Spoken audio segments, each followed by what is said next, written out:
The Veil of Deception word count, 1,387.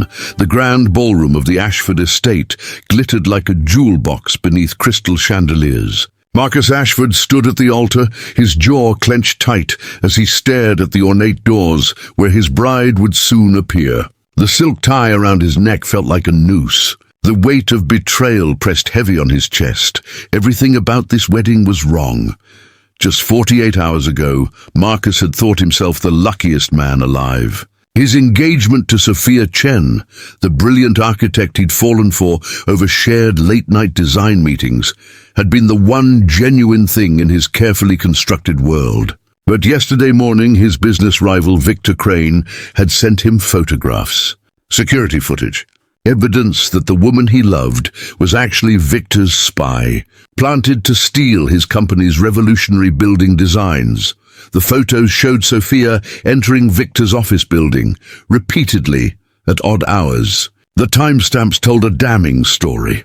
Marcus had confronted her through text, his fingers shaking with rage. He demanded the truth. Her response had been silence, radio silence for 24 hours. Then, inexplicably, her family had called to confirm that, yes, the wedding would proceed as planned. A bride would be at the altar. His bride, but not Sophia, her younger sister, they'd explained. Elena, the plain one, as Sophia had once casually mentioned. The shy accountant who avoided cameras and family gatherings.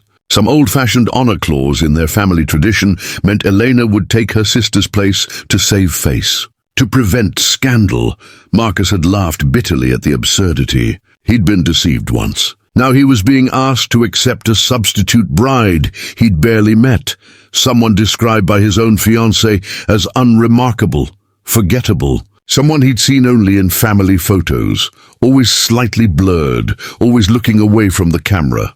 But business was business. The merger between Ashford Industries and the Chen family's real estate empire was worth billions. Contracts had been signed. Investors were watching. His board of directors had made their position clear. Personal feelings were secondary to corporate interests. So here he stood, in a room full of 300 guests who had no idea this wedding was built on deception. Here he stood, about to marry a stranger.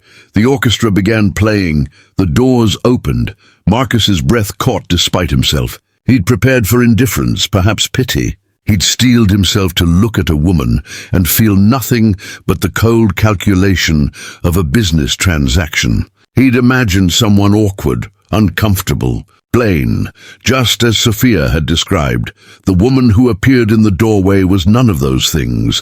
She moved slowly down the aisle, each step measured and graceful. Her wedding gown was champagne lace over ivory silk, elegant without being ostentatious. The dress hugged curves that seemed to move like poetry. But it was the veil that caught Marcus's attention. Heavy, elaborate. The thick lace completely obscured her face, falling past her shoulders in layers of white. Only the faintest shadow of her features showed through. Why such a concealing veil? Was she hiding? Ashamed? As she approached, Marcus studied what he could see. Her posture was perfect. Her hands, visible through delicate lace gloves, were steady. She didn't tremble or hesitate.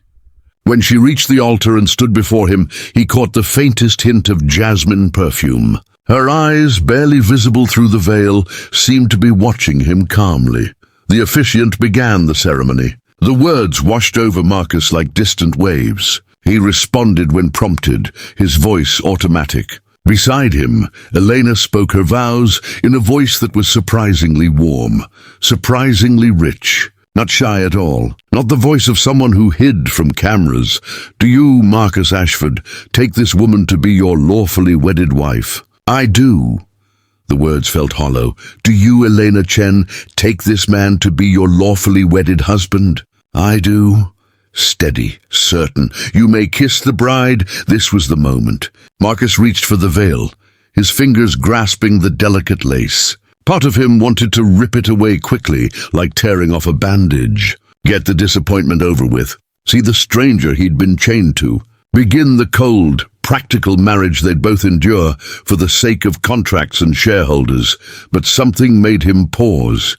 Perhaps it was the way she stood there, perfectly still, perfectly calm. Not cowering, not pulling away, just waiting. There was a quiet dignity in her posture that gave him pause.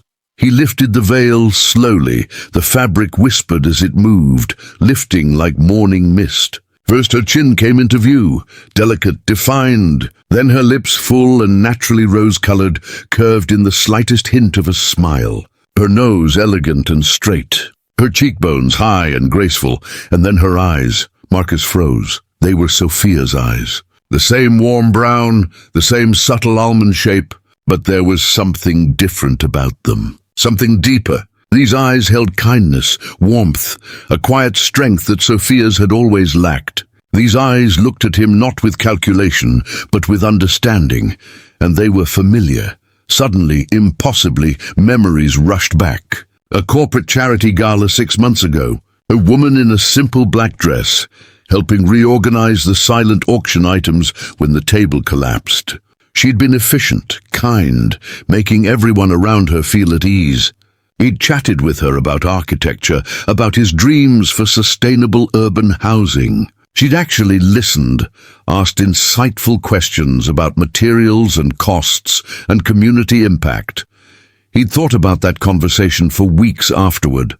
The coffee shop 3 blocks from his office. A woman who always sat in the corner with financial reports spread across her table, her brow furrowed in concentration. Once when his coffee order had gotten mixed up, she'd smiled and traded with him without hesitation. "You look like you need the stronger brew," she'd said. He'd started going to that coffee shop more often, hoping to see her again. The business meeting last month, when the Chen family's accountant had presented revised merger projections. He'd been impressed by her thoroughness, her clear explanations. Sophia had been there too, barely paying attention to her sister's presentation. "This is Elena," Sophia had said dismissively. "She does the boring number work," but Marcus had been fascinated. The woman had transformed complex financial models into understandable narratives. She'd answered every question thoughtfully. When their eyes had met across the conference table, he'd felt something he'd been afraid to name. Elena. It had always been Elena. "You," Marcus whispered, the realization washing over him like sunrise. "The gala, the coffee shop, the presentation. That was you." The slight smile on Elena's lips deepened. "I wondered if you'd remember. Why didn't Sophia ever—" He stopped, understanding hitting him with perfect clarity. Elena's voice was gentle. "My sister saw what she wanted to see.